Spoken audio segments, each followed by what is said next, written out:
அதிகமா சாப்பிடாதீங்க. ஒபிசிட்டி வந்தா முழங்கால் தேஞ்சு போகும், ஜாயிண்ட் தேஞ்சு போகும். ஒபிசிட்டி இருந்தா பிளட் பிரஷர் ஏறும், ஹார்ட் அட்டாக் வரும், பிரெயின் அட்டாக் வரும், பக்கவாதம் வரும், மாரடைப்பு வியாதி வந்து பைபாஸ் சர்ஜரி பண்ண வேண்டிய ஏற்படும். பசியனால இருந்து இறந்து போறவர்கள் குறைவு. அதிகமா சாப்பிட்டு இறந்து போறவர்கள் எல்லா வியாதியும் வரும். BMI ஒன்னு இருக்கு தம்பி, உயரத்துக்கு தகுந்த வெயிட் இருக்கா, பாடி மாஸ் இண்டெக்ஸ். அதுக்கு ஒரு மெஷின் இருக்கு. மெஷின்ல ஏறி நின்னோம்னா சொல்லும் 25 26 இருந்தா கரெக்ட், 30 இருந்தா அதிகம், 35 இருந்தா ஓவர். அதே மாதிரி 16 18 20 இருந்தா பத்தாது, ரொம்ப குச்சி மாதிரி இருப்பீங்கன்னு அர்த்தம். நல்லா கரெக்டான பாடி மாஸ் இண்டெக்ஸ்ங்கிறது 24 25 26 27. அதுக்கு மேல போச்சுன்னா கண்டிப்பா நீங்க ஆகார பத்தி வைக்கணும். 2 இட்லி சாப்பிடலாம், 3 இட்லி சாப்பிடலாம், 8 இட்லி சாப்பிடக்கூடாது. 2 சப்பாத்தி சாப்பிடலாம், 6 சப்பாத்தி சாப்பிட முடியாது. 1 பரோட்டா சாப்பிடலாம், 5 பரோட்டா சாப்பிட முடியாது. சாப்பிட்டு முடிஞ்ச பின்னாலையும் பசி இருக்கணும். அதாவது வயிறார சாப்பிடக்கூடாது. 3/4 வயிறு சாப்பிடலாம். ஒரு நாளைக்கு 3 வேளை சாப்பிடலாம், 6 வேளை சாப்பிட முடியாது. பசிச்சுதான் சாப்பிடணும். கல்யாணத்துக்கெல்லாம் போனா 40 ஐட்டம் வச்சிருப்பாங்க, 4 ஐட்டம் தான் தொடரணும்.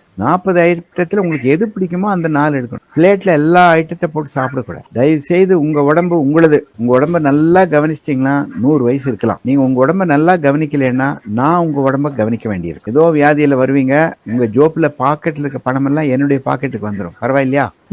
ஆதார் கார்டு, உங்க கிரெடிட் கார்டுல இருக்க பணம் எல்லாம் என்னுடைய கிரெடிட் கார்டு டெபிட் கார்டுக்கு வந்துடும். ஒபிசிட்டி வராம இருக்கணும்னா இந்த எக்ஸசைஸ் பண்ணக்கூடாது. அம்மா சாப்பாடு போட்டான்னா இப்படி சொல்லலாம், வேண்டாம் வேண்டாம். எக்ஸசைஸ்ங்கிறது அதான் சொன்ன பாருங்களேன், 3 கிலோமீட்டர் நடக்கணும், உடம்புல வேர்வை வரணும். வெயிட் எந்த காரணத்தை கொண்டு 85 கிலோ 90க்கு மேல போகக்கூடாது. நீங்க 6 அடி உயரம் இருந்தாலும் 90 தான் இருக்கணும். வெயிட்டை ஏத்துறது ஒரு பக்கம், குறைக்கிறது ஒரு பக்கம். ஒபிசிட்டி வந்தா முழங்கால் தேஞ்சு போகும், ஜாயிண்ட் தேஞ்சு போகும். ஒபிசிட்டி இருந்தா பிளட் பிரஷர் ஏறும், ஹார்ட் அட்டாக் வரும், பிரெயின் அட்டாக் வரும், பக்கவாதம் வரும், மாரடைப்பு வியாதி வந்து பைபாஸ் சர்ஜரி பண்ண வேண்டிய ஏற்படும். ஹார்ட் அட்டாக் வந்தா கூட தொலைஞ்சு போகுது. பிரெயின் அட்டாக் வந்தா ஒரு கை ஒரு கால் வராது, பேச்சு வராது. அதனால ஒபிசிட்டி வேண்டாம். புரியுது சார், நான் ஏதோ சொல்ற அட்வைஸ் கொடுக்குறேன், நீ உங்க இஷ்டத்துக்கு சாப்பிடுங்க சார், தப்பே கிடையாது.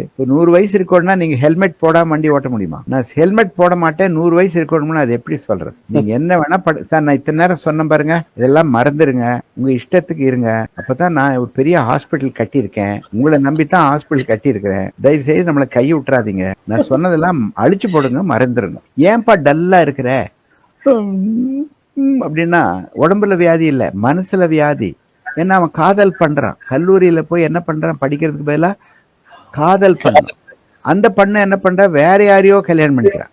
இப்ப டிப்ரெஷன் வரும் இல்ல, நடக்கிறதா சொல்றேன். கூகுள்ல பார்த்தாவே கெட்டது கெட்டது கிடைக்குது சார். கூகுள் சைட்டுல மோசமான சைட் இருக்கு, குழந்தைகளுக்கு டச் பண்ண அதுல வருது. ஐயோ! அதனால கைபேசி குழந்தைகளுக்கு என்ன தேவை? 10 படிக்க வரைக்கும் கைபேசி தேவையே இல்லை.